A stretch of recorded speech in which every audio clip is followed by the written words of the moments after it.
What's up, guys? This is JZNES back again with another video. This time we're doing The Legend of Zelda, The Wind Waker, my long-awaited return even. Awaited by who, I don't know, but Wind Waker, we're doing that. The HD version. You can see this is the player's choice version. I also have the shiny version. I should have taken that out. Actually, just hold on. I'll go get it.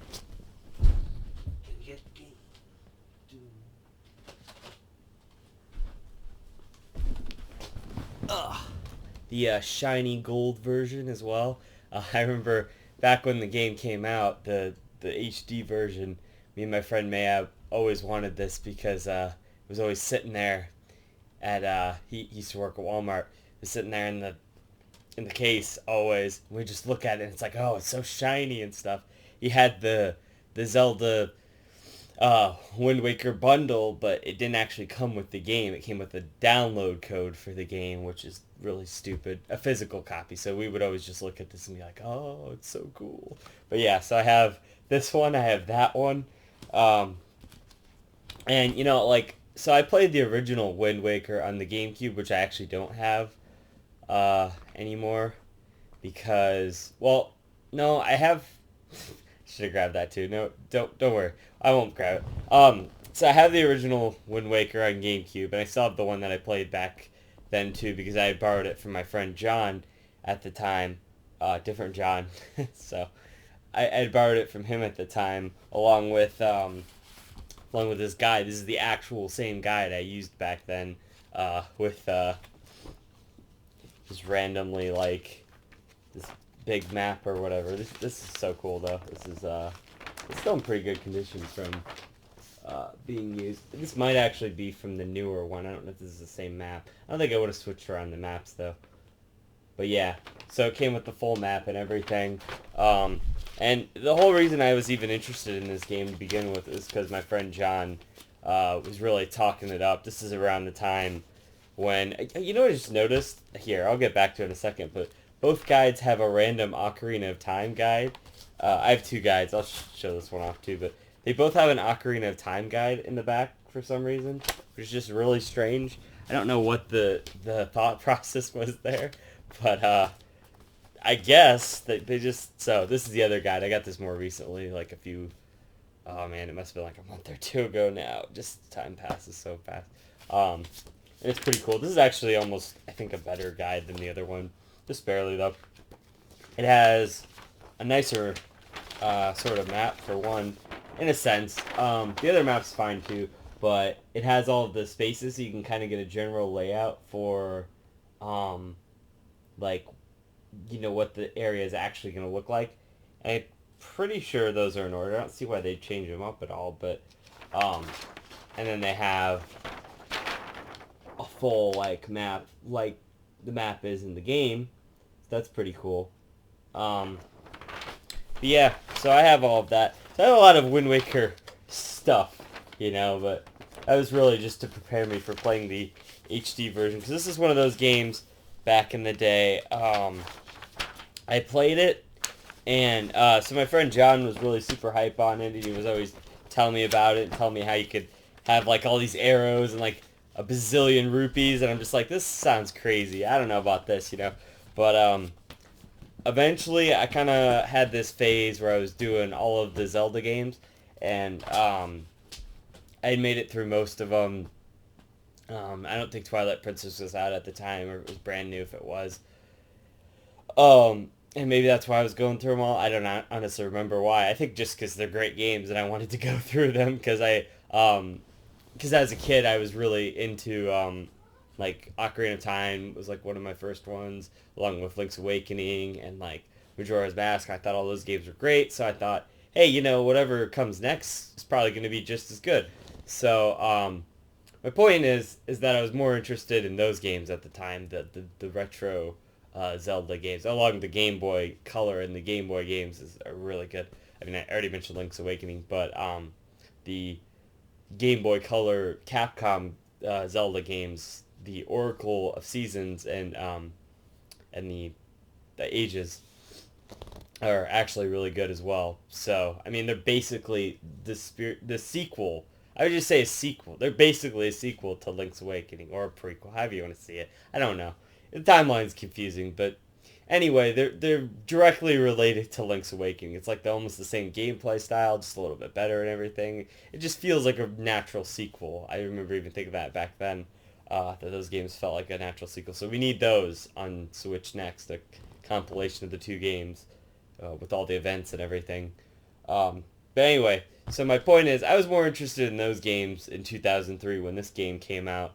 Um, I didn't really have a GameCube at the time. I didn't buy one until Twilight Princess came out, and then even then, like the Wii was already out, so I just kind of like bought a Wii afterwards. So the GameCube was never a console I had like super an attachment to. Like my friends would bring it over. I remember one of my friends had it, and they would bring it over, and we'd play some GameCube games on there. A lot of my friends had the GameCube actually. I didn't have it. I remember seeing games like Luigi's Mansion and Mario Sunshine and stuff like that. I mean, those were pretty good games. I played both of those since. I think Luigi's Mansion is really good. I did a review of that. Mario Sunshine, still pretty good. I would say if you're going to play a new 3D Mario game, though, you'd probably want to play Mario Galaxy because that's actually, like, pretty much a masterpiece. So, what are you doing, cat? So, anyway, Mario Galaxy is pretty good. But and my point is, the GameCube was kind of this era that I kind of skipped over, and I didn't really have a lot of interest in doing. And I still think it's like, it's okay now. Like I think the Wii and then the N64 are the better consoles. Like it's sandwiched between two really, really good consoles. It'll remain to be seen how I feel about Twilight Princess. Obviously, we know I hate Skyward Sword, so the Wii's already got that going against it. But Twilight Princess might or might not be better than Wind Waker, and we'll have to just see about it. I think at this point, though, preemptively, I'm gonna say that I don't think Twilight Princess will be better than Wind Waker because I remember playing Twilight Princess. You know, honestly though, I had these same feelings about Wind Waker. I was gonna say I remember playing Twilight Princess when it came out, and I'm like, this is pretty good. And I had a good time with it until like the later parts of the game, and I'm just like, oh okay, you know, it was just all right at near the like the second half of the game or something like that. And a lot of things that I just don't remember about the game, and then somebody will bring them up. Like there's that city in the sky or whatever with the chicken people with the realistic heads or whatever, the alien things, and I'm just like, my friend Nick was telling me about this, and I'm just like, what the fuck are you talking about? He's like, yeah, no, that's a thing, and then it like slowly is coming back to me, and I'm like, what the fuck? How did I repress all this shit and like the giant Yeti and shit? Anyway, we'll get to that eventually. It'll be the next Zelda game I'll have to dive into. Wow, we'll see. I don't know, maybe I'll do Link's Awakening first or something, but anyway, so yeah, I mean, I think that Wind Waker. So I played it back then. So I played the GameCube one. This might have not in 2003 though, because my friend lent it to me. You know, he was talking it up in like middle school and stuff. So this was in like 2004, 2005, and then I think I was trying to remember earlier, but I think in 2006 I would have been like a freshman in high school. So I think that year or that summer between freshman year and sophomore year, my friend let me Wind Waker. Maybe it was the summer before that though. It was just summer. I think he lent me Wind Waker. I mean, no, I don't think he let me it during a summer. It was during a school year. I remember because I was playing. I remember one time I was up like all night and I was playing into the morning and I had to like go to school or whatever, and you know that is. Um, but yeah, so I don't remember exactly what year. Sometime around 2005 or 2006. Either late middle school or early high school. I want to lean towards early high school, but I just feel like that's too late in the timeline of things. But anyway, it was one of the last Zeldas I had to play along with Zelda 2. I played a lot of Zelda 2 on my Game Boy Advance. I had the Game Boy Advance version, which wasn't one of the better versions. I actually had played it before that on emulation when I first was getting the NES games via emulation. I played a lot of Zelda 2 then. I was doing a lot of cheats and stuff then too, but that's really where I got my grand experience out of that. I finally beat Zelda 2, I think directly after I beat Wind Waker. So my point is, this was one of the last Zelda games I had to beat on my marathon of Zelda games that I was doing at the time. So But I think the Wind Waker was a game. Okay, so let me get into my story. My friend lent me the game, right? He lent me this guide, this old, it's actually not in terrible condition for being as used as it is, but because I remember we used the shit out of it. You know what? That was the other thing. I think he would bring the guide with him and show it to me. You should see his Ocarina of Time guide. I showed that in the other thing. It's pretty beat up, but I remember he brought that to school in middle school one time too when he around that time.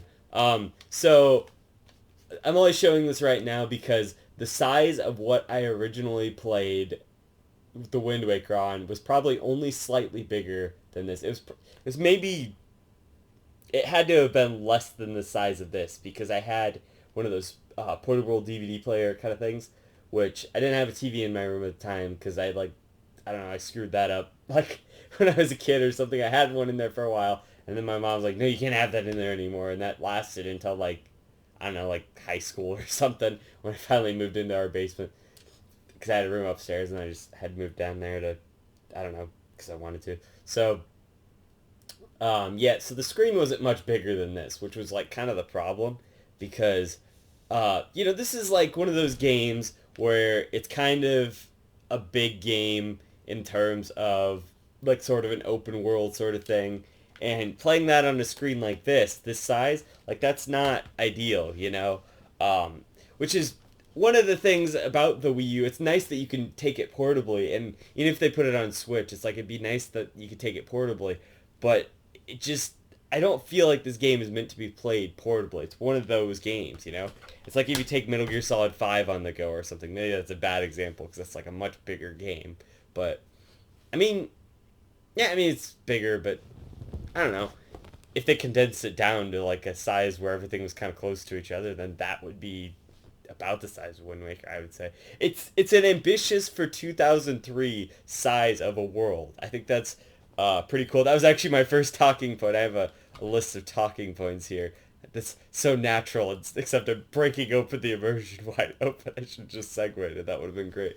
But the open world of the Wind Waker. So yeah, so hold on, let me get into this then first. Let's tell the story first, and then we'll get to the game.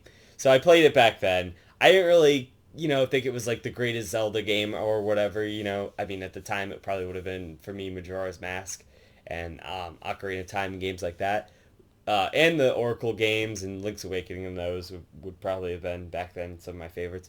But I mean, you know, I think I enjoyed it well enough, but going back to it, I didn't exactly remember everything, which is kind of my same experience with Twilight Princess.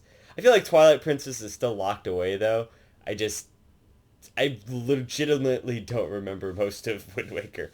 So, because I was playing it on that tiny ass screen, so it's like, at least when I get to Twilight Princess, I got to play it on like a actual TV.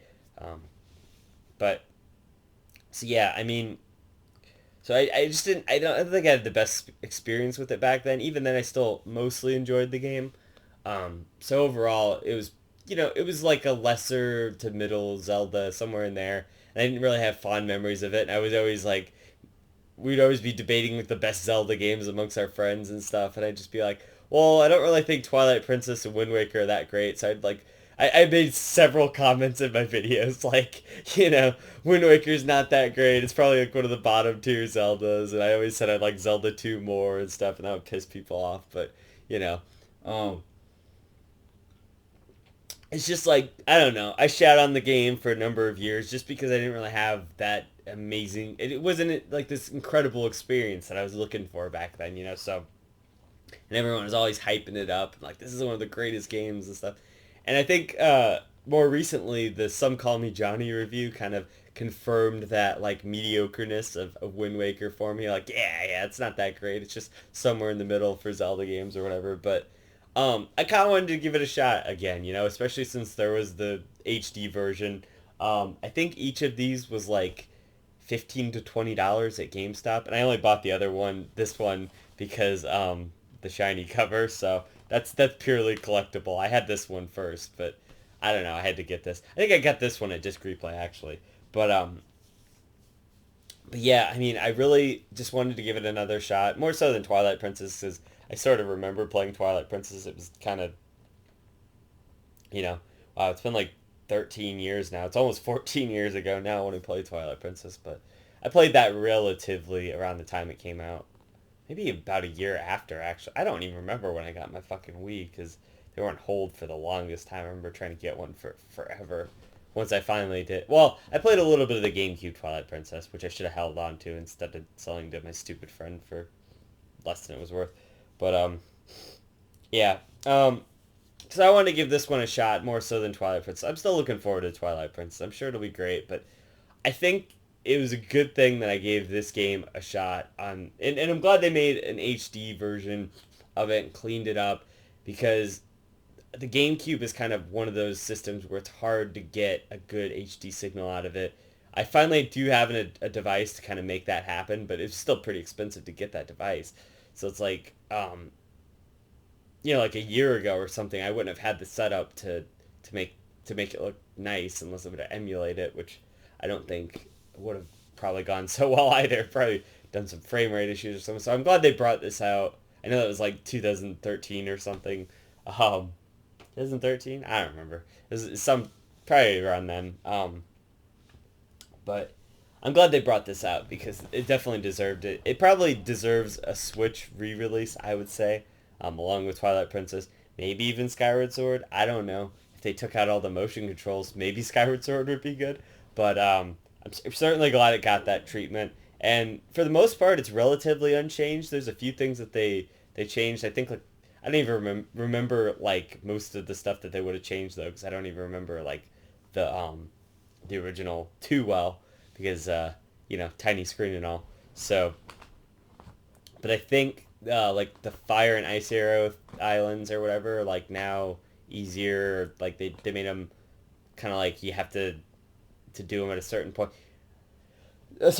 or something.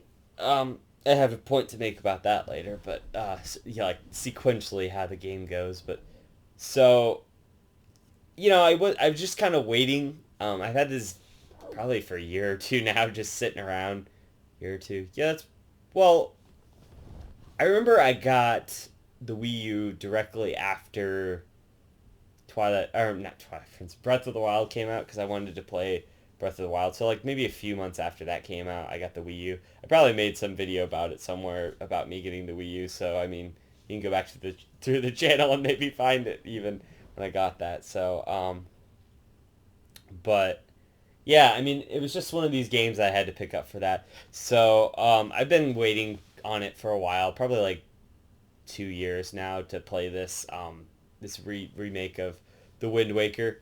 And I just need to get to the right spot because I've been extra busy lately, and that's why I haven't been getting through a lot of games and making a lot of videos. It's because I've been extra busy lately with work and stuff. So, it's just like I've just been waiting for the right moment. And then there was like a weekend, like a few weekends ago, where I had like just 2 days of nonstop, like nobody was around and everyone was gone, and like I didn't have anything to do after my locals on Saturday for Yu-Gi-Oh! And it's like, what am I gonna do? And I'm like, well, shit, I should just play Wind Waker, right? And so I busted it out, and I started having a really grand old time with it. So, playing it on the big screen and with my sound set up and all that, with the sound bar and the two speakers and stuff, is like it made it feel better, and it made it sound better, and it made the whole experience more grand and epic. It's like it's like it was supposed to be, because it's on the big screen now, and it's like you feel like you're in that open, massive world, sailing the seas and all that. So it's like that's pretty cool. So I mean, I guess that's my first point we should get to, is the open world. Basically, it's a really good open world. I think that it's pretty grand, yet it's dense, and it's not too empty, but it's filled, with a lot of meaningful collectibles and upgrades, treasures. And the treasure charts help a lot because they're all around the world, even in the dungeons and stuff. They're everywhere. People can give you treasure charts. They can do, they're just everywhere. And once you find one, you see like kind of a spot on the map, and then you have to like go through your spots and figure out where exactly it's at. And then it's an adventure. You sail over to there, and you go and get that item, and then it's like, oh, it's rupees, or oh shit, it's a heart piece, or it's like another chart to somewhere else or something, so yeah, it's always fun. There's always a challenge. Uh, that's really what's cool about it, though, is that, kind of like in Breath of the Wild, I'm gonna make some comparisons to that because that's an open world too. I felt like in Breath of the Wild, the area was um, big, but not necessarily dense with things to do. There was always shrines and stuff that you could do, and they were always kind of tucked away, and so you kind of did have to survey the area. But if you really wanted to survey that area, it would take just an eternity to like really find every little last thing. And for that, I kind of relied more on the internet to like, here's the spot. I'm gonna mark it on my map because you can do that in Breath of the Wild. That's a knock against this game. I'll get to in a minute.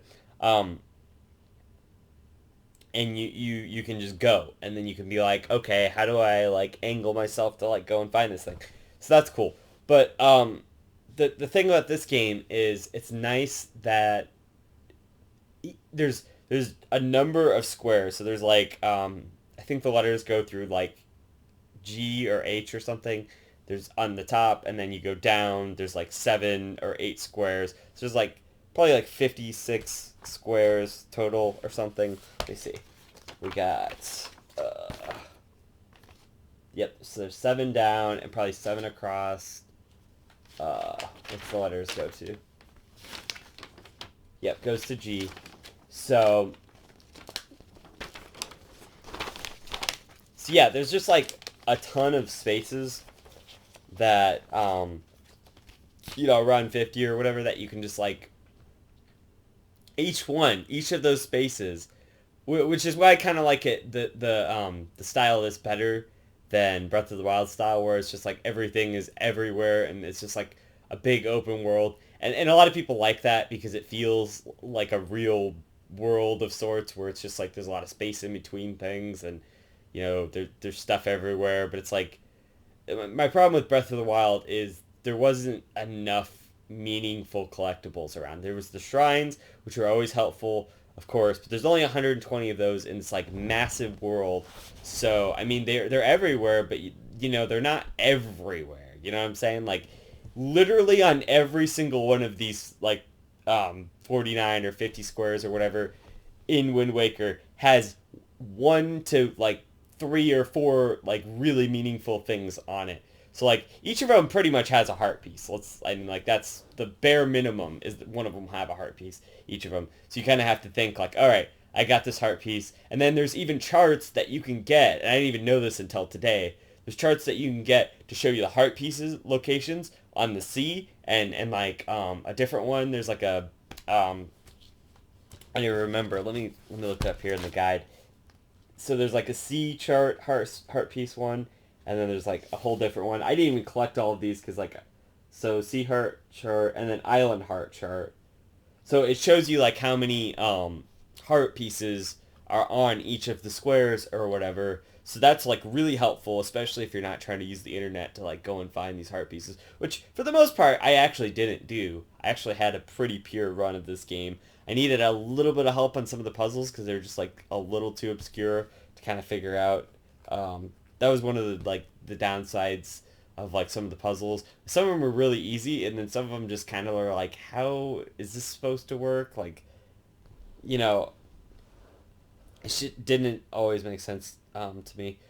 But there's like the light ring chart where it's like there's this little ring of lights where you can get a bunch of rupees just around the Great Sea, which is another great feature of the sea, is that just like anywhere you're going, even if it's not like one of the islands, there's always something. There can be these big octo things, which if you destroy them, you get a bunch of rupees, or you can get a heart piece, or you can free a fairy that'll double your magic. And those are just kind of strewn about on some of the sea parts that aren't on the island. So that's a thing that can happen. Or there's like they'll set up little barrels to give you little items along the way, so you're kind of paying attention. They'll put enemies in your way, little stands to give you little treasures and stuff along the way. There's little extra like submarines and caves and stuff that you can like that are off the path of like these bigger islands that like you're always gonna want to be looking out for. There's treasure chests and stuff on those rings of lights and stuff that are really cool. There's all these platforms that lead to different things. Beetle is out there. He's on most of.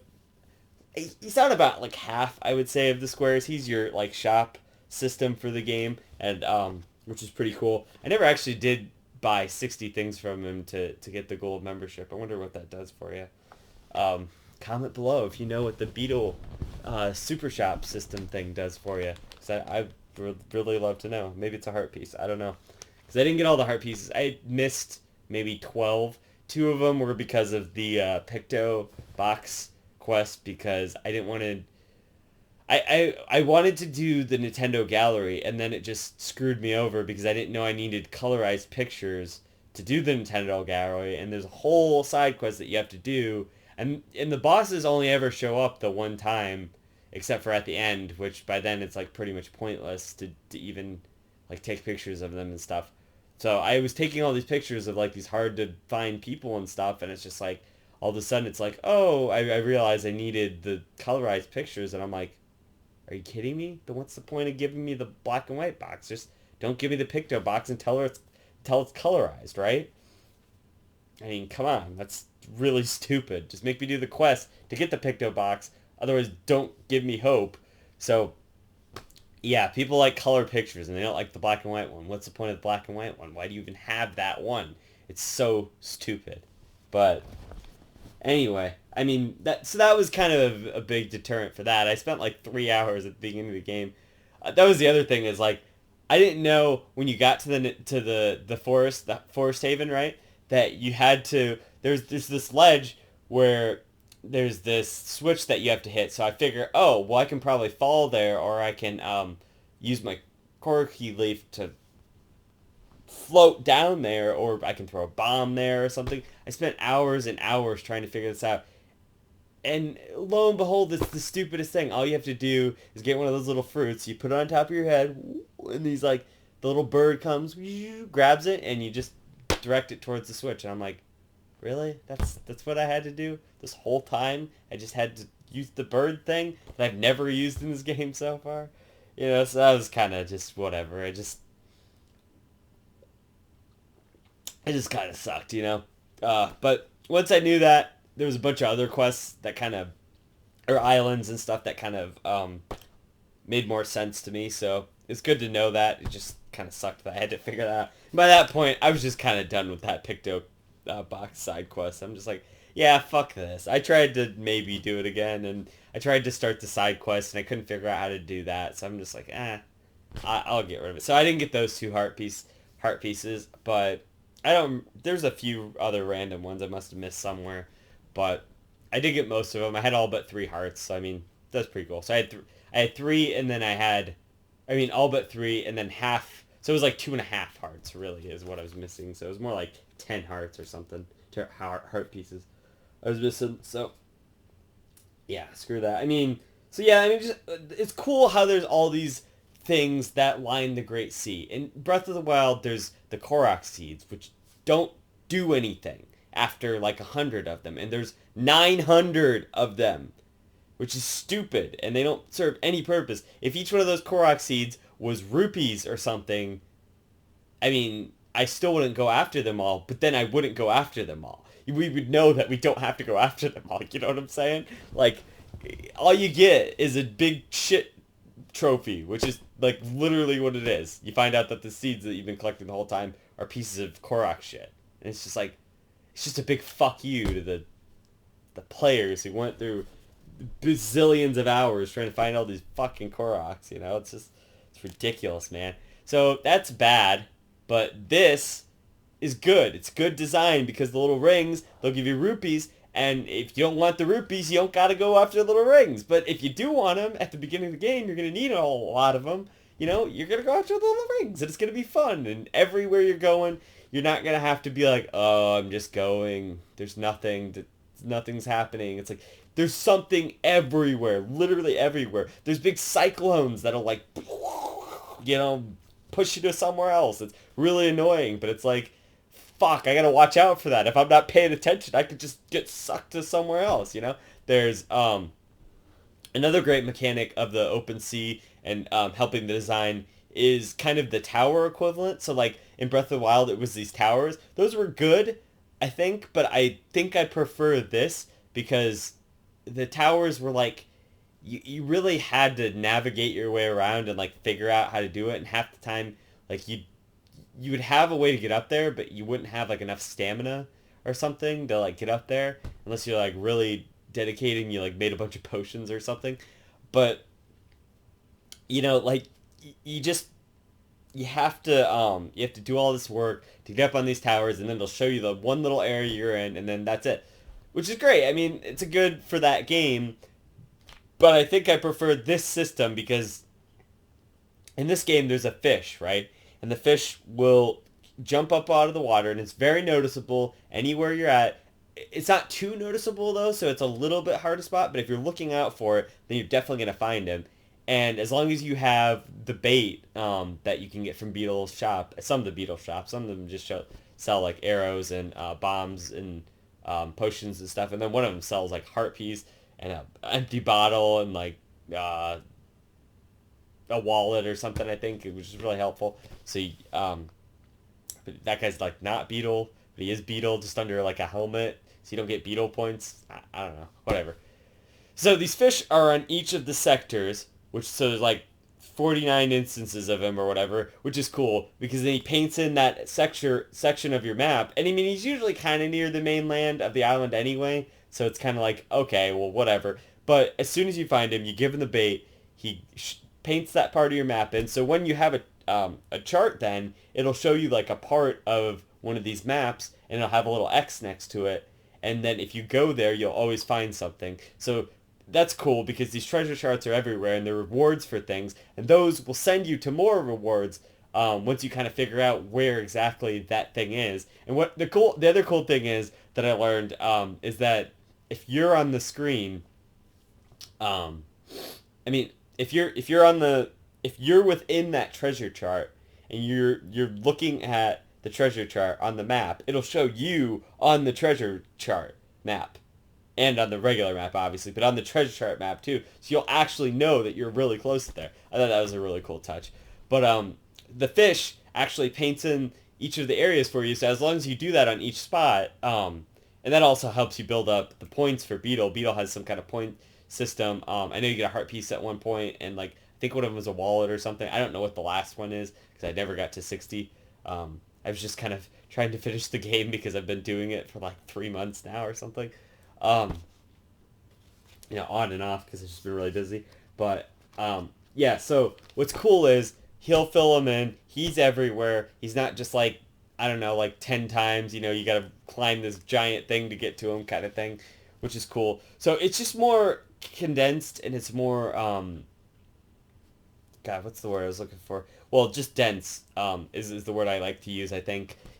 That's how I kind of described Ocarina of Time as well, and like Majora's Mask. They're more dense than like the newer Zelda games like Twilight Princess and Breath of the Wild and stuff, and Skyward Sword and stuff. I mean, Skyward Sword's kind of dense, but I mean, it's bad. It's in the wrong way. So now I would say Skyward Sword's not as dense because it's just like it's shit everywhere, and it's just like I don't fucking know. So anyway, it's dense, and that means that there's a lot of useful stuff. There's a lot of meaningful stuff packed all together. There's no filler in Wind Waker. I mean, there is filler, but for the most part, there's like a lesser amount of filler than there is, I would say, in Breath of the Wild, which was one of the more complained parts about that game. Is just kind of the overworld was cool, but there wasn't a lot in it. So, I mean, if they put more into it, that would have been better. More meaningful stuff, like more meaningful side quests and stuff could have been pretty cool for that game. I know there was a lot of them I didn't do. I did all the shrines, but I didn't do all the side quests and stuff in Breath of the Wild, so I know I didn't get the full experience there, but whatever. I thought this game just had a much more dense thing because it was like each spot has a very significant island or a significant thing, even if it's just significant insofar as you have a heart piece there, and that's the whole point of that. But I mean, even so, there was like layers for not like layers like dungeons or anything, but there was like little sections where the villains had taken over like little reefs and areas there. So it's like they had like maybe 10 or so of the maps were just like a villain's little fortress thing or whatever, which is cool, and you just like go in there and ambush.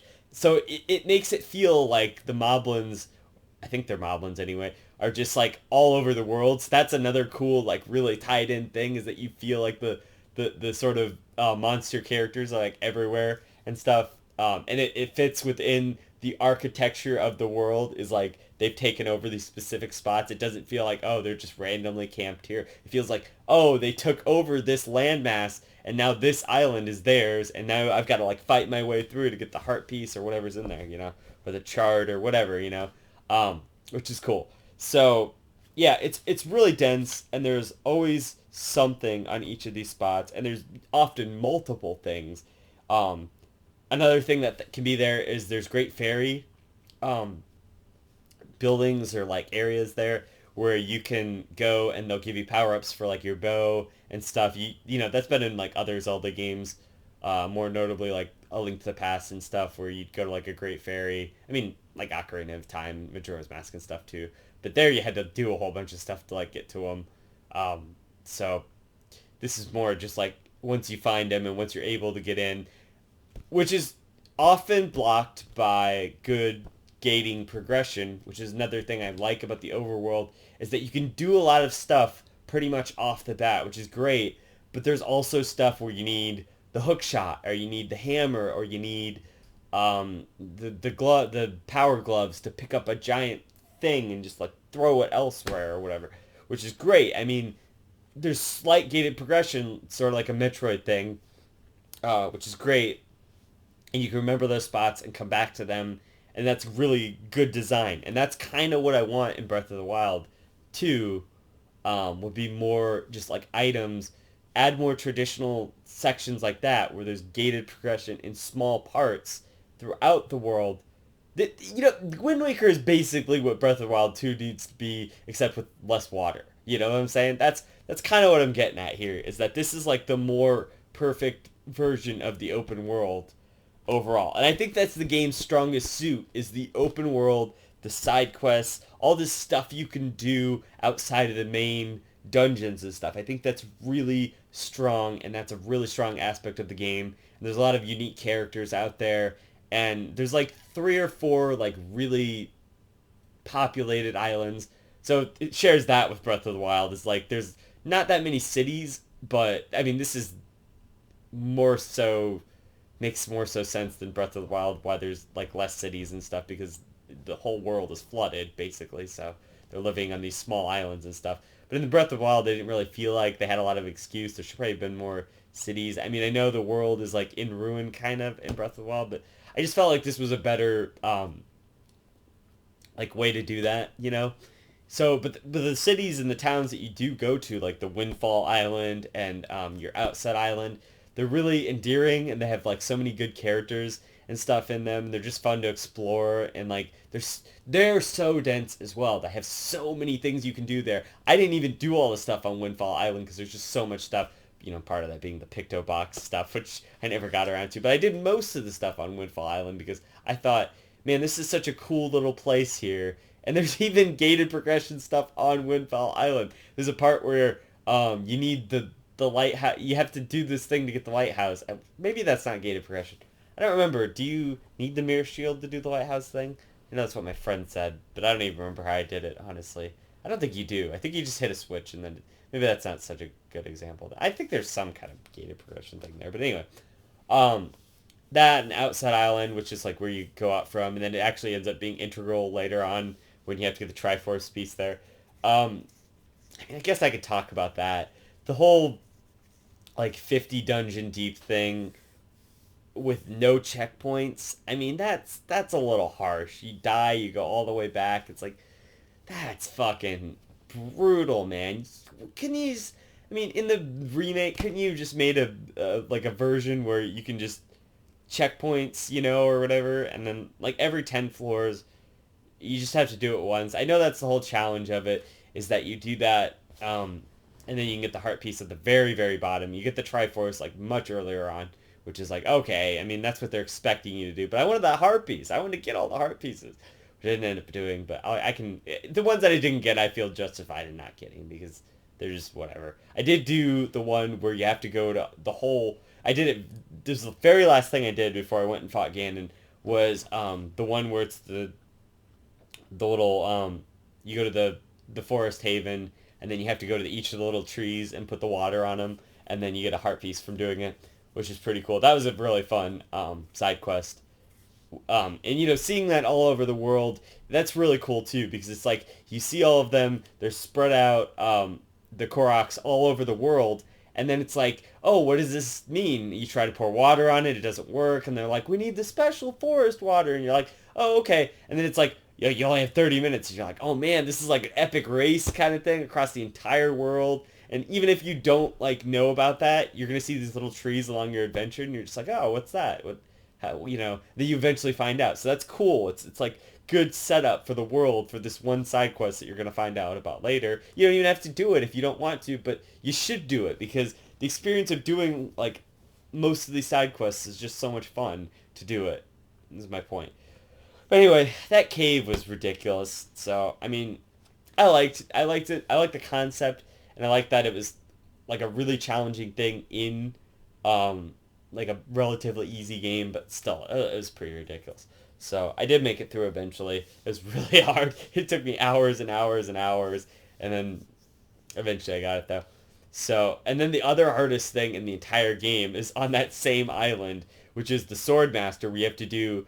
So it starts out, you do 100, and you're like, oh, okay, that's gonna be it. And then it's like, he's like, no, now we're doing 200, and you're like, oh, okay, that's when I'm gonna get the heart piece. And then it's like, no, we're doing 500, and I'm like, 500? How am I supposed to hit you 500 times when I only have 3 hits? I did it though. I ended up getting it. It didn't take me too terribly long, a few hours maybe, but I did put in the time to do that, and it was a lot of fun. I actually ended up getting into a rhythm where I got him kind of in a corner, and then I would kind of, dodge around him and hit. And I had a rhythm. It was a very rhythmic thing. I've seen a guy who did 999 times. That's actually the max amount of times you can hit him before he'll just kind of like give up or whatever.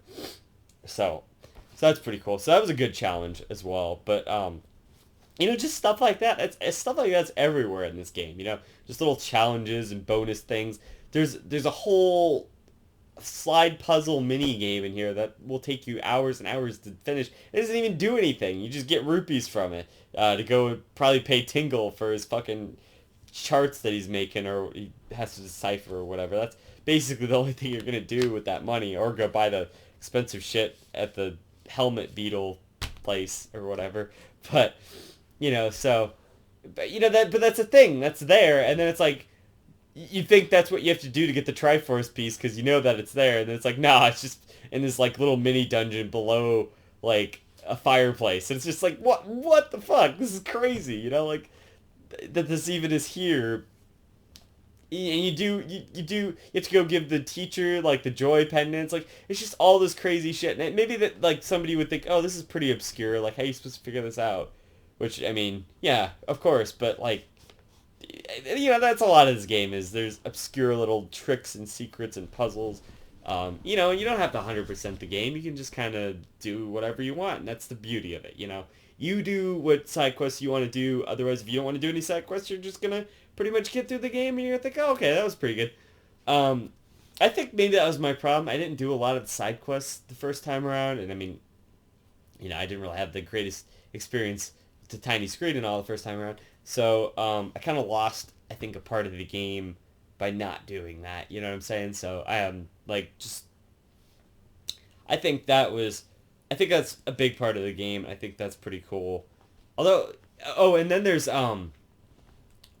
like later on you can get a cyclone thing that'll just kind of like warp you to different spots on the map, which is a double-edged sword. I think that's cool, but I think the experience of going through the world, like I was saying, there's always stuff to do.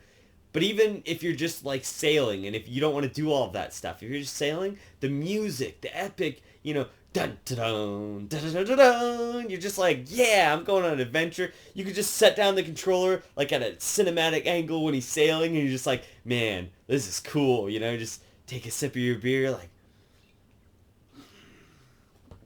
look at that, he's sailing, you know, like, this is epic, I'm on an adventure, you know, you really feel that. I thought, you know, like, it's talking about obscure secrets and stuff, like, I mean, you have to do it to finish the game, so, but the ghost ship was kind of cool, because it's like, you have to go get this chart, and then it's like, you have to be a specific moon phase, whatever moon phase it is, there's like a moon phase system in this game, where it's like, if whatever moon phase you're on, that's what like the chart shows whatever island you'll have to go and find, which is kind of cool and like kind of stupid because like if you're on the like a moon phase and you just like barely get there and then it like turns daytime, it'll be a different place most likely the next day. So it's just like you see, you have to go to another place. It could be like all the way across the world or whatever. So, but yeah, I thought that was pretty cool. I mean, the Triforce hunt in general, which is like just kind of an exploration of the world as well. Because they're all just the Triforce shards are all just sorts of random places, which are great. And I mean, some of them are in like, you know, like the ghost ship. I mean, that's like a pretty big location. But other than that, like, you know, there's all sorts of over the place, and so they really encourage you to go around and like really explore the world to progress into the game and to get to the ending. So even if you don't want to do a lot of the side quest stuff, you're still gonna be pretty much exploring the world in a pretty good way because of the Triforce pieces, which are mandatory. So yeah, I mean, it's really cool how the open world works. I think that's great. It's just the way I would like open worlds to work. Dense, yet open, but don't put a lot of just nothing in between, you know? Because that doesn't mean anything. Let's see. Yeah, I already talked about the Triforce shards. That was my second point. Warping and okay. Yeah, okay, so like I said, it ruins the sense of adventure. I kind of went over that where like the warping system, once you finally get that, it um kind of takes your sense of like, oh, now I'm sailing to this place and it's part of the adventure, you know, it kind of throws that out the window. The immersion of like sailing, you just go anywhere now. You can just warp to whatever the nearest spot is, and then it's really helpful. But it kind of breaks the immersion of the great open sea and the open world sort of thing. So yeah, okay. So like next, let's talk about the gamepad features. So the gamepad, it's kind of really useful because you can switch items on it and stuff. I should have had it on and like stuff. But it's the same thing as your menu for like when you go into your menu. So you can just do all of that on here. So you can just like while you're playing the game. The only thing is if it's paused, which is the menu, then you can't do it on here. You have to do it on the TV. Um, well, which in my case, I'm using the Pro controller, so I would have to do it on here. So that kind of sucks that you can't still do it on here when it's paused. But otherwise, if you're just like sailing or something and you're like, oh, I'm going to need an item up here, you can just drag and drop it to your top and then you get that item. Or the best feature, I think, of this is that you can, the map will show up on here if you have it on the map tab. And as you're sailing, you can just kind of watch your little link sail, or you can like, if you need to see like a certain chart or something, you can press that and it'll show you like the whole map. I mean, you know, it'll show you the whole map originally, and then you can press the chart, and then it'll show you whatever that is. You know, there's a lot of stuff you can do on here, which is really cool. And I guess when the Tingle Tuner was still a thing, it did that too. But it's not anymore because they shut that down. So, um, yeah. And so just, oh, and then, yeah, thank God I have my notes.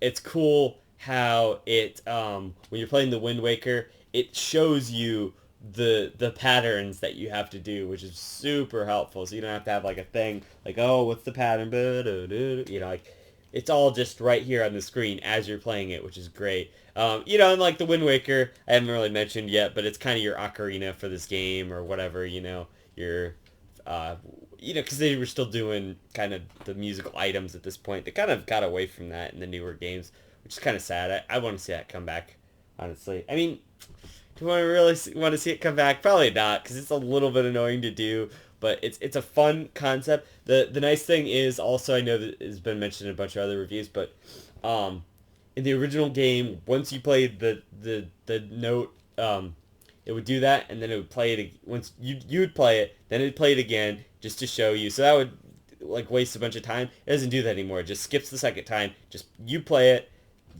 done. So that's really nice. Waste less time. But so yeah, I mean, the only other thing, and I mentioned it earlier, is if on here, even in Skyward Sword, in Breath of the Wild, and even Skyward Sword, and I definitely used it on here in Breath of the Wild because I played it on the Wii U. You can when you have your map here, you can mark locations or just like draw little things on them or whatever. I kind of wish that would have been in this version of Zelda. That would have been such a cool thing. Like, if you just want to remember, like, oh, there's a thing here that I still need to do, you could just, like, write yourself a little note or just make a little triangle or something. Like, if you find a spot where the Triforce shard is, or it's going to be there, like, I don't know, it's on the map or something, you can, like, draw it on there, and then, like, later when you get the chart to go for it, you can just go to your little spot, and that way it would make it easier if you could like draw on here and stuff, but you can't do that. So that's a little bit of a missed opportunity. That's the other thing is like the gamepad is one of the main reasons if this game comes to Switch, it's like it's a little less convenient. This one you can still do, I would say, but it just kind of sucks because it's like the gamepad is so helpful. You can just kind of set it, and while you're playing the game, you're doing that, and then it's like it's just here, and you can just look at it at any time, and maybe even drag an item or something. It's so helpful, the gamepad for this game. It makes it a lot better, especially with the map and stuff. I think is a really nice feature of the gamepad there. So the only thing, drawing would be nice. So yeah, I mean, just since there's an epic amount of like side content, you the ability, the game doesn't really force you to like go to the dungeons right away or anything. For the most part, there's a few of them where like you have to go there kind of like right away, but the game is really good about just like, oh, you don't want to do the dungeon right now? We'll go do whatever infinite side content you want to do. Just go do that. That's fine. We want you to have a good time. Go do that. A lot of games, it's really stupid because they'll just have like the infinite side content. You're like, I want to go do that, but you're forcing me to do the main story. It's so long and boring, and I don't want to do that. And it's like Wind Waker's like, well, if you don't want to do the main content, just go fuck around. That's fine. So I really enjoy that the dungeons aren't, I mean, they're the main priority, but they're not the main priority if you don't want them to be. The game designers are smart enough to know, oh, they're probably going to want to do side content at most points. So most like most Zelda games are pretty good about this. If you want to like leave a dungeon and go do other things, that's fine. But it's just some games, get really like you have to stay in this dungeon and there's just no buts about it, and you got to do this or you got to do the next thing, and it ropes you to the side content for hours and hours, and just that would it sucks. This game doesn't do that. Is my point, which is good. So I already ranted about the Picto Box side quest and how the Cabana puzzle didn't actually lead to what I thought it was. I thought the auction house was a pretty cool thing. Obviously, the Swift Sale is a good addition to the game to make it go faster. It basically makes it so the wind is always pointing to where you're pointing. Unlike before where you kind of had to just use the Wind Waker to point the wind in whatever direction, was kind of annoying. But the auction house is a really cool idea because it gets you the fast sale, it gets you a heart piece, there's a bunch of other like decent things that you can buy. The only thing about it is those guys are relentless, but I finally figured out kind of how to do it. You just kind of bid maybe 30 or 40 above what they're willing, like what theirs is, and then they'll just be dumbfounded for a while. But it's a cool little mini game to kind of be buying stuff and stuff. And it's nice that you can just do it, um, like infinitely as long as it's nighttime and you have the money to do it. So it's a cool little side quest, I think. The auction house. Um, yeah, and so the music is really fucking good. Like, let's be real here. Most Zelda games have pretty good music. I didn't necessarily remember the Wind Waker music. Like before I played the game, I remembered some of it, but like it wasn't very memorable to me. But now I feel like I can listen to the Wind Waker soundtrack and be like, stand alone and be like, oh shit, this is like when I was here now. I can do that with most Zelda games. It's like everything probably up to Majora's Mask is like, I mean, other than maybe like the Oracle of Seasons and stuff Game Boy games, because it's been a while since I played those.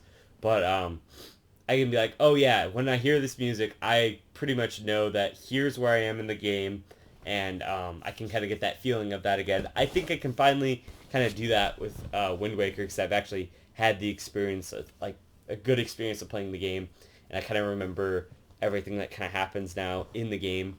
So I think that's the music. So the music has made more of an impact on me now since I've come back to the game. And I really love the music in this game. I think it's great. I don't know if it's like top tier Zelda soundtrack, but it's pretty close. I mean, I think that's a good reflection of the game in general. It's like it's maybe not the top tier Zelda game, but it's like the next best thing to the top tier Zelda games. So like it would be within your top 10, or like probably even like maybe the top 8 or something. But like, is it gonna reach the top 5? That's subjective, you know. Like if you really liked it that much, then maybe it would reach the top 5.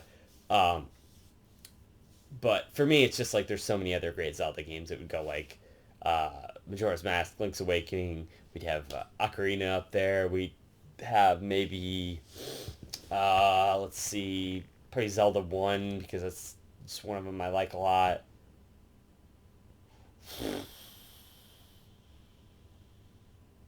Probably Breath of the Wild, and then maybe Wind Waker after that. But maybe Wind Waker better than Breath of the Wild. I don't know. I shit, I could maybe see that. Breath of the Wild is a really good game, but it's like it's got just a few little flaws. And the Wind Waker, don't get me wrong, has some flaws. I mean, it's not a perfect game by any means, but it's still a really fun experience. I feel like, although I was hopelessly addicted to Breath of the Wild too when that came out. So I mean, Breath of the Wild also when that came out. So either way, I mean, it's just really good. It's still gonna make your top tier Zelda games for the most part. The Wind Waker will. So I think that's great. The music really sells it though. It's fantastic. It's just really good. It's just so upbeat and heartfelt, and you can, it's just really great. So and then so the music also plays into the battles in this game, which I love. I think this is kind of one of the first examples of me seeing this. Uh, I feel like they do this in stuff like Persona 4, where it's just like, you feel the energy. It kind of the energy of the battle synergizes with the energy of the music, and this specifically, the energy of the battle synergy is synergizing with the music, because it's like literally that's what dictates the music, is how many slashes you make, and the tempo just keep getting higher and stuff. Dun dun dun dun. Like with combos and stuff, and it's just like it's it's a dynamic music system to go along with the combos, which just makes that pretty cool. And that's like it really ramps it up and crescendos the battles and stuff. It's just like it really makes it just pop. The battles pop because of the music and the gameplay. The gameplay is actually, for the battles, is pretty good, because it's just like it's almost it's like a primitive Dark Souls where you kind of you dodge, and then there's also a button, like if you time it right. I mean, it's very obvious when you have to time it. You don't have to time it like Dark Souls, where you have to like actually know the timing, because the game will just kind of give it to you in a sense. I mean, the enemy's still gonna hit you if you don't know the timing. So like if you're dodging well enough and then you kind of are in the right spot at the right time, if you hit A when it gives you the prompt to hit A, you'll like jump behind the guy and then you can like get a slice on his back because like most of their weak spots are on the back for like the knights and stuff. So that's pretty cool. There's like a mechanic like that. So that always keeps battles interesting. I feel like in like Ocarina of Time, Majora's Mask, the combat is good, but it's like they don't have something like that. That just kind of takes it to the next level of like you can get this extra hit in. It makes the combat a little bit easier though at the same token. So there's that, but it's good. I think the combat works overall, so that's pretty good. And then obviously I have to talk about the aesthetic, the adorable characters, the colorful and vibrant world, the enemies, the atmosphere, all that kind of stuff. The world is just so picturesque and the characters are so cute and adorable and lively. They're just so vibrant and they have this energy to them and they can convey so much without even like saying anything because they don't talk. I mean, they say dialogue in their little text boxes. They don't talk like in Breath of the Wild. You see it on their face, like you can see when Link's leaving and he's doing like this thing. It's heartbreaking because he's leaving his grandma to go save his little sister who just got kidnapped or whatever, and you're just like you feel the emotion just by watching the scene. You could take all the dialogue out of that and you would understand. You would get it. And Link is just such a he has such a personality in this game, which is so great. Nintendo needs to learn from themselves on this. All right, so in all the other Zelda games, really beyond this, I would say the characters aren't very emotive. Even the ones prior to this, they aren't very emotive. This is the most emotive Link we have so far, I would say, and I want more of that in Breath of the Wild too, because I want him to look like he's doing something. Nintendo has this like real big problem. Okay. It's actually good segue. We're in the shirt. So and Pikachu, it's just everywhere, isn't it? And there, it's in the background, and stuff. It's just everywhere. The Pokemon problem, the Pokemon protagonist problem. The protagonists and Pokemon are just so wooden and stiff now. It's happened in Gen 7. It might happen in Gen 8. I hope it doesn't happen in Gen 8 because I'll be really angry if it happens in Gen 8. They fixed it a little bit with Let's Go. The Let's Go protagonists definitely have like a smile and a chipper personality, and you can see it in the cutscenes. They have such a personality. That's what we want, Nintendo. We don't want the stiff protagonist character that doesn't do anything and he just looks like this the whole time. And he just running around and stuff. No, you don't want that. You want the one who's like, like when they see the legendary Pokemon in Pokemon X and Y, the protagonist like, like they do the thing and they're just like all shocked and whatever, and it's cool and it looks great. I mean, it doesn't look amazing or anything, but it looks like they care that they're looking at a legendary Pokemon. In Sun and Moon, infamously, the whole time, no matter what happens, the main character is just. They're just smiling the whole time. No matter what's happening, there's a permanent smile just etched on his lifeless face. Or her lifeless face. Whatever. Their lifeless face. The character's lifeless face. And I just want them to emote something. Are you excited that you're seeing this legendary Pokemon? No, not at all, apparently. You're just going to smile the whole time. That's it. Just permanently etched smile. I hope that they fucking fix that in Gen 8. Sorry. My point is that Nintendo can learn from themselves from a game they made in 2003 from the Wind Waker, because this is like a really emotive Link, and that was a really good idea, and I hope they bring that back eventually. Honestly, shit, they need to bring this Link back, honestly. I mean, I know they did in the DS games, but wouldn't it be great to get a console, like, Wind Waker sequel? Like, I don't know how they do that, though, in the timeline. Maybe it could come after Phantom Hourglass. I don't remember what happens at the end of Phantom Hourglass, though. I don't think they want to acknowledge that Phantom Hourglass is canon, though. So, I mean, I guess, I don't think it's going to ever happen. Maybe it'll happen down the line, but that'd be cool to see a sequel to Wind Waker, I think. But I just love the aesthetic of the game. I think the world is just such beauty. It's so. It doesn't look lifelike and realistic at all, which is the best part. I don't need realism in my Zelda games. I mean, I The aesthetic of Breath of the Wild is still great and everything, and even Twilight Princess looks pretty good. But I honestly prefer this kind of Zelda styling and the styling of like Link Between Worlds and that kind of stuff. I'm always more partial to the 2D Zeldas than the 3D ones, even though the 3D ones are some of my favorite Zeldas. Um, but those are really only the 3D ones for the N64 era that are some of my favorites. Although now I can technically say the GameCube era, the first one, Wind Waker, is now one of my favorite 3D Zeldas. If we're just doing 3D Zeldas, then this is definitely number three, I would say, or two. I mean, not two. Three or four, I would say. It just depends on Breath of the Wild or not. Probably number four, but yeah, I'd say that's accurate. So number four on that list. I mean, so that's pretty high praise for it. But yeah, I mean, I just love how it looks. I just kind of wish that all games looked like this, and it ages a lot better than a lot of the other GameCube games for that same purpose. It probably has aged way better than Twilight Princess and the just looks alone. So, which is ironic because the whole controversy.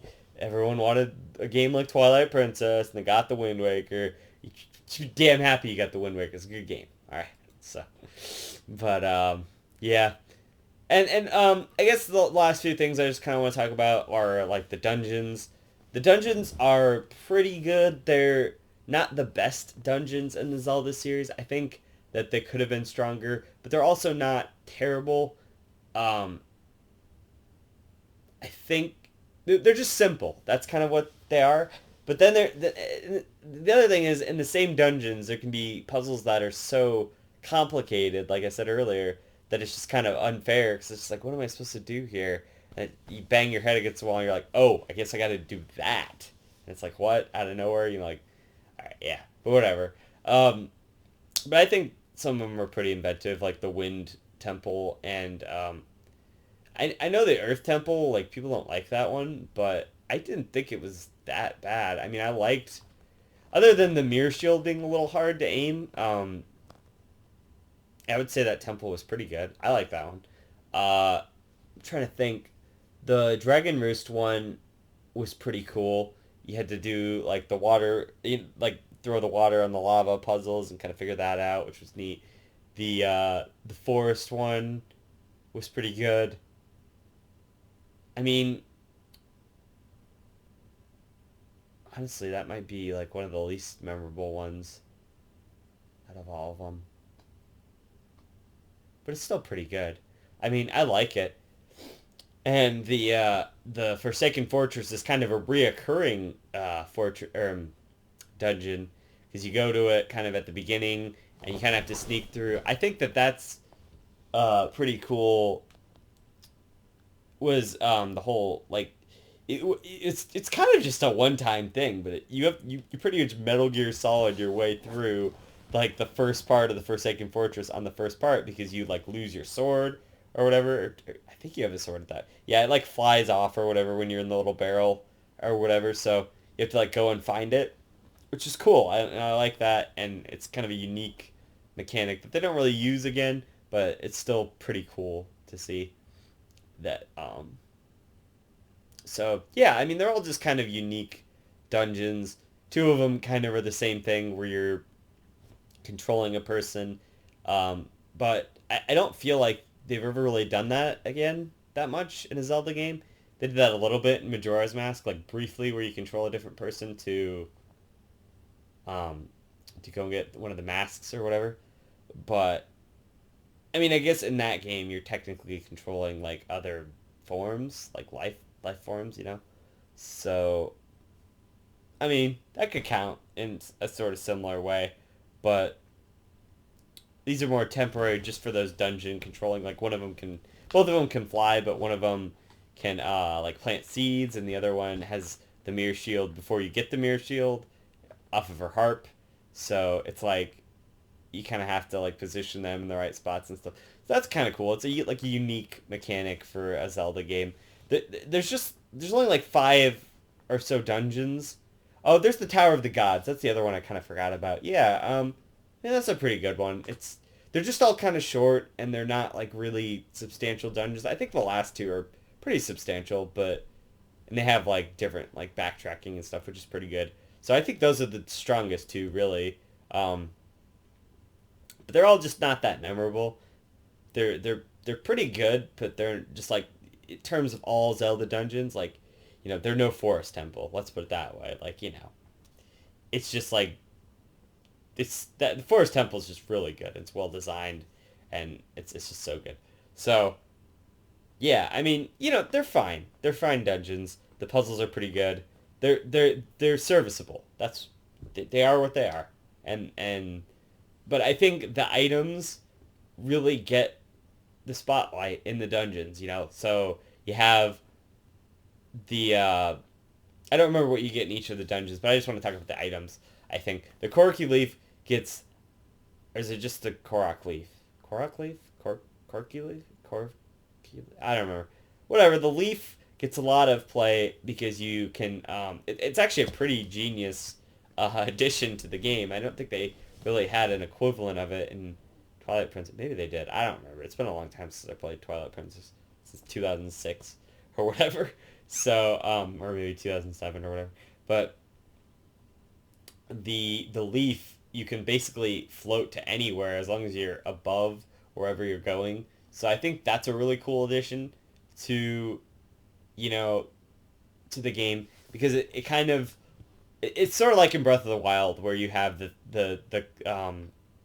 thing, that lets you float or whatever. So they kind of thought of that, and it helps with dungeon design, because then you can make some like really cool, unique dungeons. Like I'm thinking of the Wind Temple, where there's that big room where you just like there's the big fan at the bottom, you can like float up, and then there's like stuff under the fan, and there's like stuff on each of the levels of the fan, and once you get the fan, it just kind of unlocks everything. It's just like, man, this is so cool. That's probably the best dungeon, honestly, out of all of them.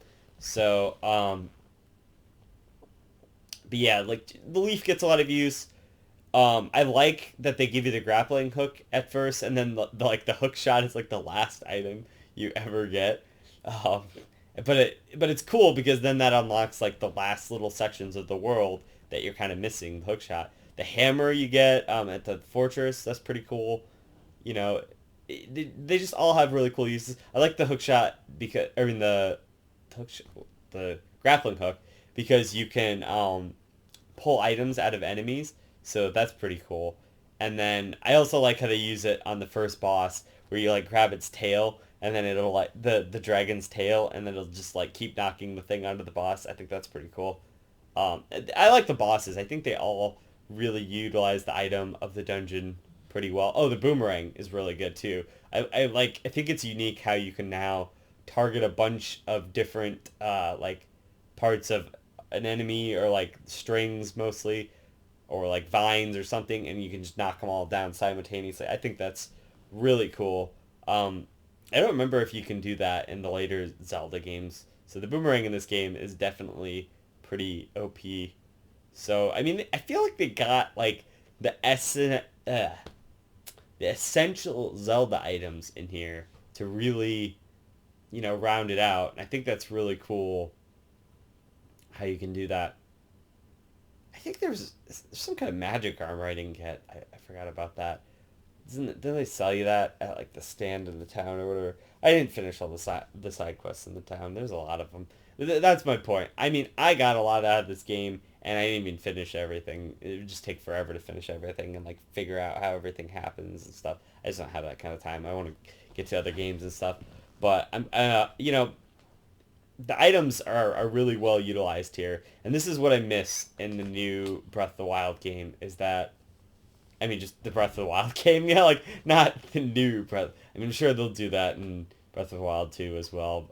I hope they don't. I really am hoping for just, even if you just want to make them, I mean, you can just make everything as non-essential as you did before, where you don't have to do any of the shrines, you don't have to do any of the main dungeons that I want, but just make main dungeons where people can do them if they want to, and then they can get items that'll help them to progress to the other parts of the world, but don't make the items mandatory to defeating Ganon, and then there you go. I mean, There you go. And then if you want to do the main dungeons, you can do them, but you just kind of have to think about them in the order. It'll be more like Zelda 1 again, where there'll be real dungeons, and but just make them optional. That's fine. I don't care. I just want them so I can do them, you know?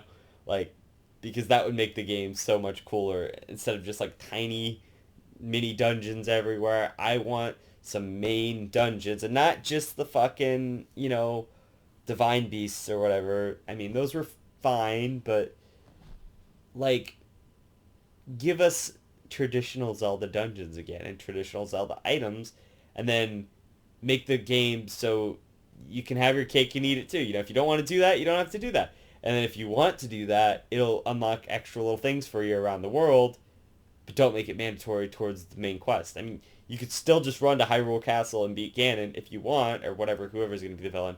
But, you can, if you want to have more stuff and more exploration of the world, you can get these items and go around and do that. And there'll be little gated progressions everywhere and that kind of thing. So, I mean, I think that would be cool. I think that'd be really cool. I think that's what people want.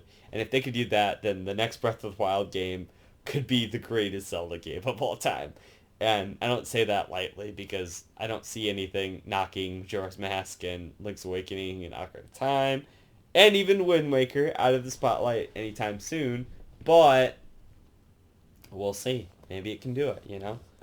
But I really thoroughly didn't think I was gonna enjoy Wind Waker that much, but I enjoyed it way more than I thought I was going to. It wasn't quite on the level of like Mario Galaxy where I like had a revelatory experience, which is like, because I think Mario Galaxy is probably like, I hate to say it, but it's probably like, okay, let's put it this way. It's at least the greatest Mario 3D platformer out there, if not just like the greatest 3D platformer out there. I don't even know what I said in my review, but you can go back and watch that.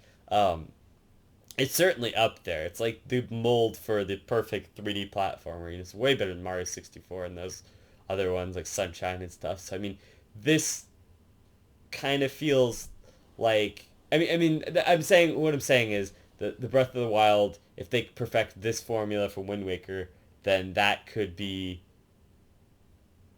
the perfect Zelda game.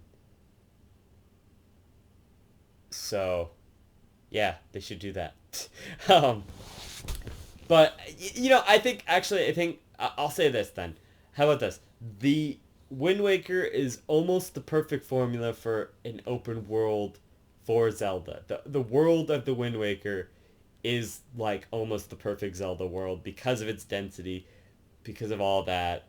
And even if the dungeons kind of weren't that great, which, I mean, let's be real, could happen with Breath of the Wild too, even if they make main dungeons, they might not be perfect, but that's fine. At least they will have tried to make some main dungeons, and I have faith in them. I'm sure they can do it. So, um, that's what I want to see.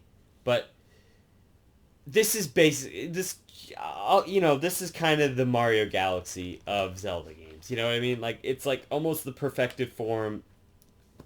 As much as I will prefer, okay, so like with Mario, it's like I only prefer a few other games, and that's kind of just because one is an RPG and one is like a side scroller. But like in terms of 3D Zeldas, I mean, I don't feel like they ever really made a good like a super blow me out of the water 3D Mario until Galaxy.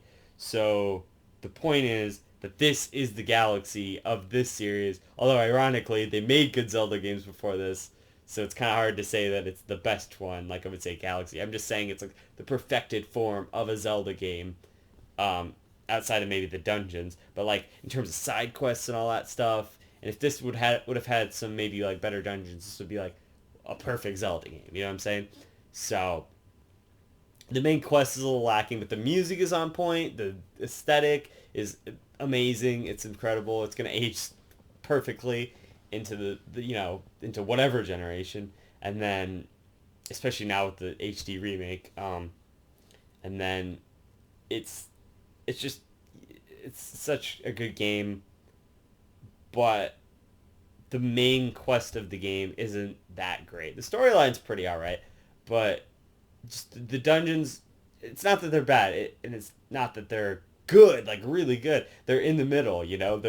There's been better Zelda dungeons, and there's been worse Zelda dungeons. Skyward Sword, um, so you know, but it's nowhere near either of those really. So they're good. They're fine. They're passable, you know, and that's what they are. And that's the one thing I think that kind of drags the game down just a little bit, you know. I mean, not even a whole ton, because I'm still gonna give it a great score, but just a little bit, you know. And the dungeons are good at times, and they're never really bad. I wouldn't say. So I would say they're overall good. It's just they're not as memorable as some of the other Zelda dungeons that we've ever had. So, and, you know, for Zelda, dungeons are pretty important. So, um, but yeah, I mean, just overall, the game is really good. I'd probably give it like I'm gonna just go for just a flat 9 out of 10, and that'll be that, cause it's really good. I enjoyed my experience with it this time around, and yeah, I mean, I hope I like Twilight Princess just as much as I did this one, which I just kind of doubt. I don't really. I mean, I think it'll be a fine Zelda game, but I don't think it's gonna really reach the density. It kind of has the same problem where there's just stuff scattered and there's a lot of open space and stuff, which sucks. So I mean, it's not as dense as this game, which is a big important thing for me is the density, which is why I think Majora's Mask is one of my favorite Zelda games. But yeah, 9 out of 10, pretty good game. I definitely really enjoyed all of my time with it, and I'm looking forward to the next one. So until next time, this has been JZNES saying keep it classic, and I'll see you next time with whatever game it is. I don't even know at this point. And yep, JZ